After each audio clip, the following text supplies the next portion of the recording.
just recently sold for like middle 700, so roughly around what 300 profit in all those years since 2009 until now. I could have made way more money just having that in my investment portfolios, and thankfully nowadays people make that within like a year, you know what I mean? So to me it's just not a worthwhile investment. The building was worth probably high to 900 to a mil, but since the view got blocked, it lost a lot of money, which is kind of crazy. A lot of the people who live in this building moved out. But anyways, that's another reason I'm moving. I literally have no choice. So I've been looking and it's been tough. This market, especially for what I'm looking for, is really hard to find. So with that being said, let's talk about my criteria. What am I really looking for?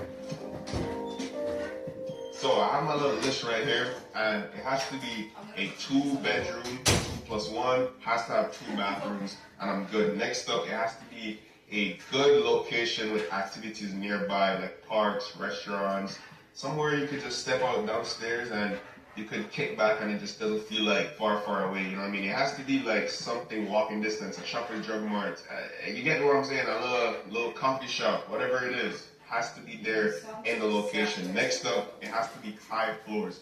So I love city views. That's just something I really love. So having a higher floor to me, it's just better vibes, you know, being up there. A lot of people don't like it because for one, maybe the elevators take long, and some people just have a fear of heights. But for me, I love having high floors.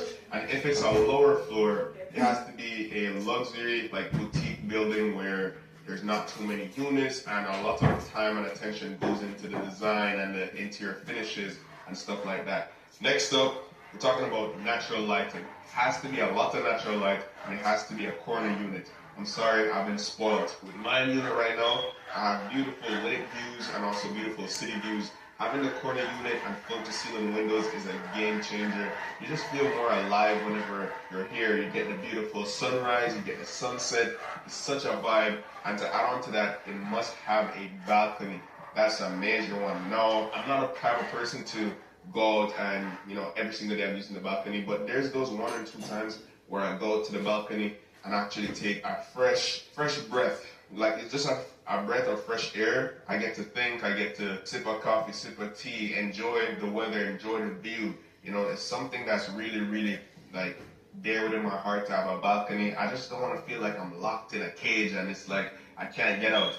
That's something I don't like. So having a balcony is a must-have. And last but not least, it has to have a storage locker and parking. I have to try to find a spot that has 2 parking, but thankfully, for example, where I'm at right now, I had 1 parking spot, and then there's a lot of Facebook groups that you can go in for the neighborhoods. They'll offer like renting parking, so I had to rent a parking